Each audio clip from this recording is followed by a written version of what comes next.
Chapter 1. The day she stopped believing in coincidences, he believed in control. Not because she trusted life, but because control was the only thing that had never left her.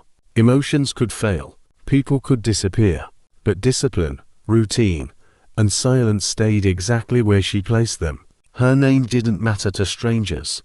She preferred it that way. Every morning, she walked the same street, passed the same bookstore, stopped at the same corner to buy coffee.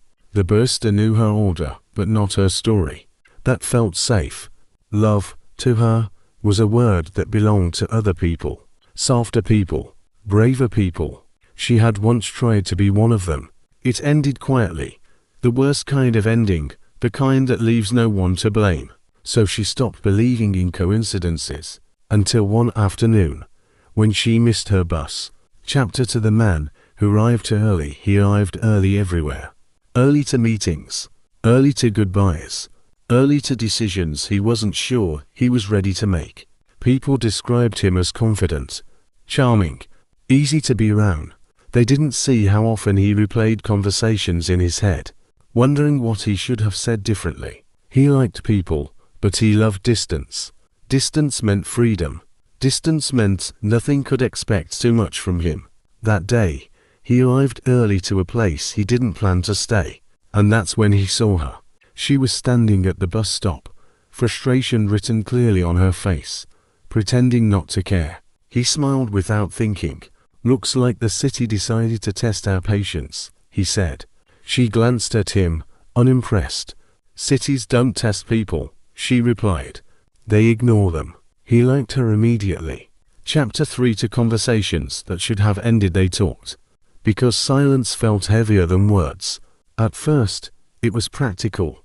Weather, delays, the unreliability of public transport. But conversation has a way of opening doors when neither person is paying attention. She noticed he listened fully, not waiting for his turn to speak. He noticed she chose her words carefully, as if each one mattered. The bus arrived. Neither of them moved. "I think I'll wait for the next one," he said. She hesitated. "So will I." That was how it began.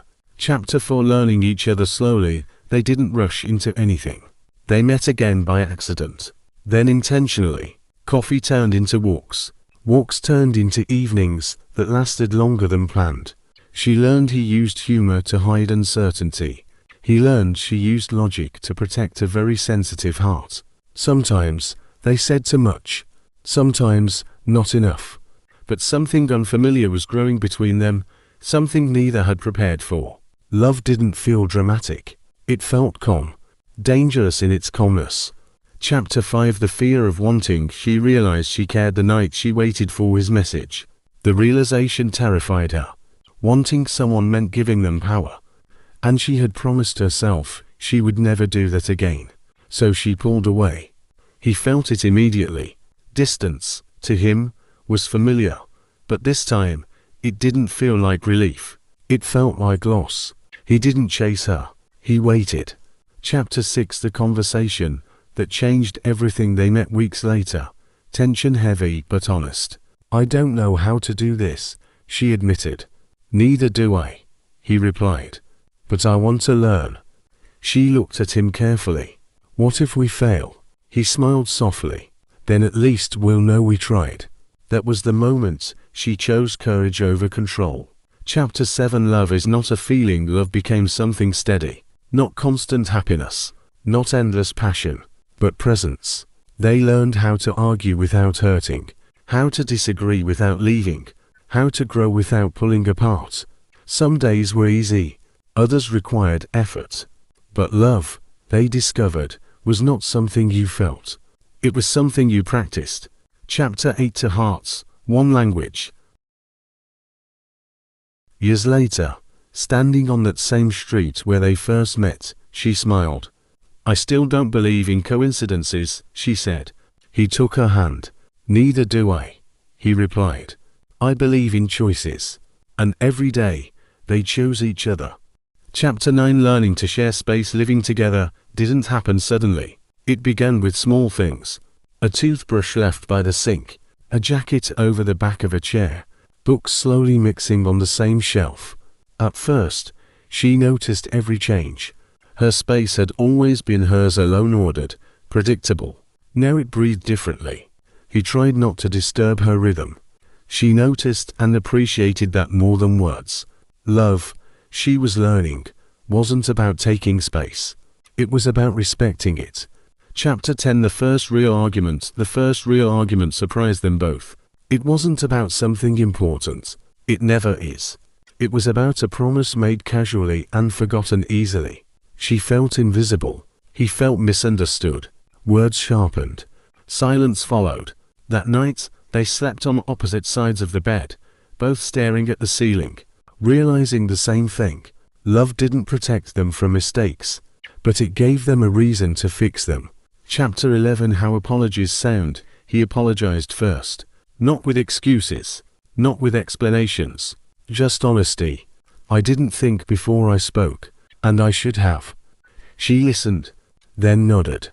I need you to see me, she said quietly. Even in small things. That was the moment they understood something essential. Apologies weren't about being right. They were about being present. Chapter 12. The past knocked softly one evening. Her past returned unexpectedly. A name on her phone she hadn't seen in years. A memory she thought had settled quietly. She didn't answer. But the message stayed. He noticed her distraction, but didn't push. Trust, he knew, meant allowing silence when it was needed. Later, she told him everything. And he stayed. Chapter 13. Trust is a choice. Trust didn't come naturally to either of them. It was built in moments like this when fear could have created distance. But honesty created closeness instead.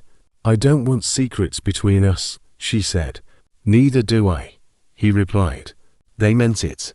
Chapter 14. A different kind of love. Love changed again. It became quieter, deeper, less fragile. They no longer wondered if it would last. They wondered how to grow without losing themselves. She learned she didn't need control to feel safe. He learned staying didn't mean losing freedom. Chapter 15. When life interrupts, life never asks for permission. A job offer took him far away, far enough to change everything, close enough to make leaving hurt. They talked 4 hours. I don't want to hold you back, she said. I don't want to move forward without you, he replied. The decision wasn't easy. They chose distance with intention. Chapter 16. Love at a distance. Distance tested them. Calls replaced touches. Messages replaced glances.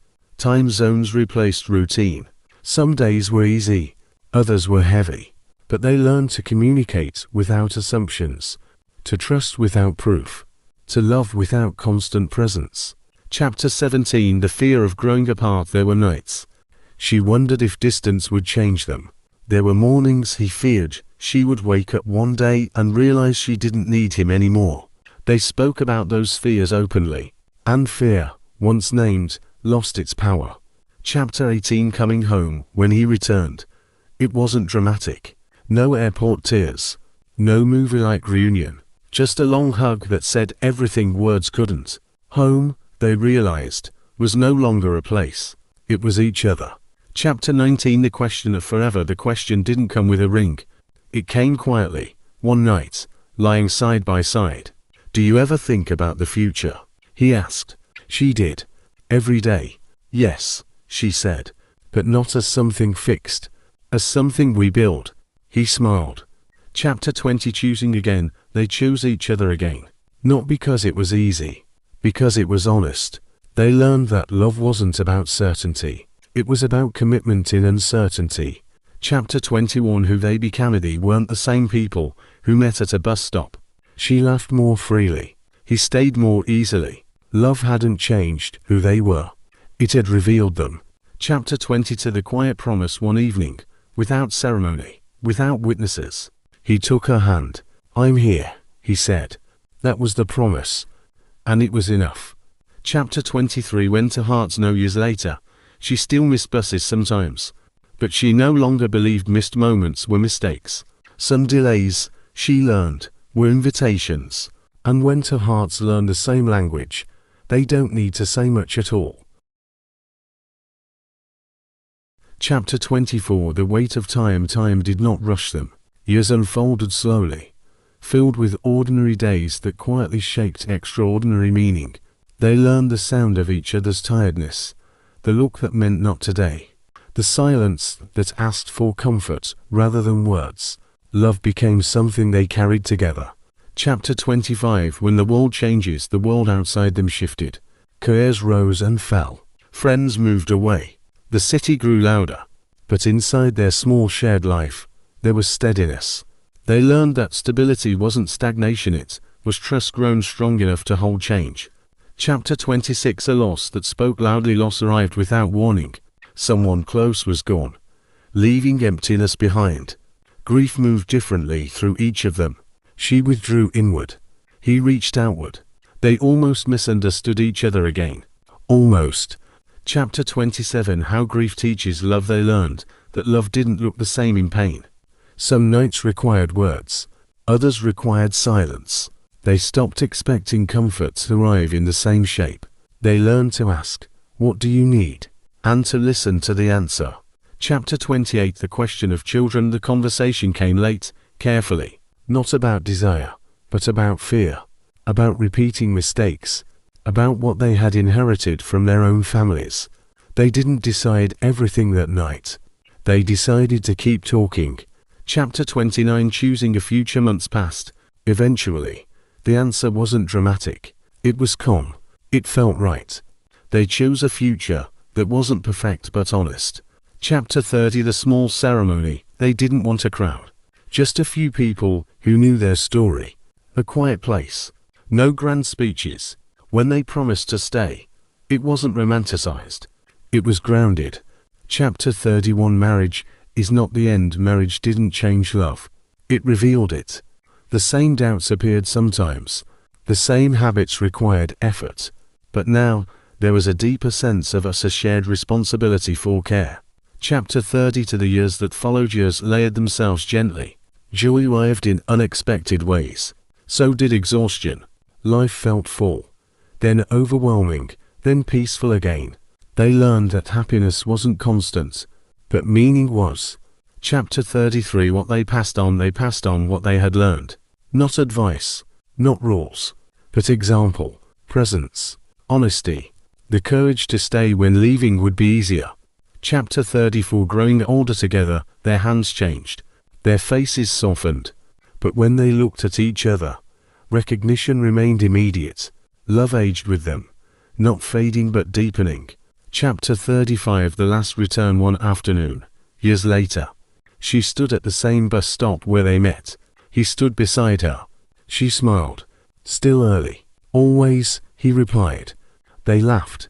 Chapter 36. The final truth. She leaned her head against his shoulder. "I used to believe love was about control," she said.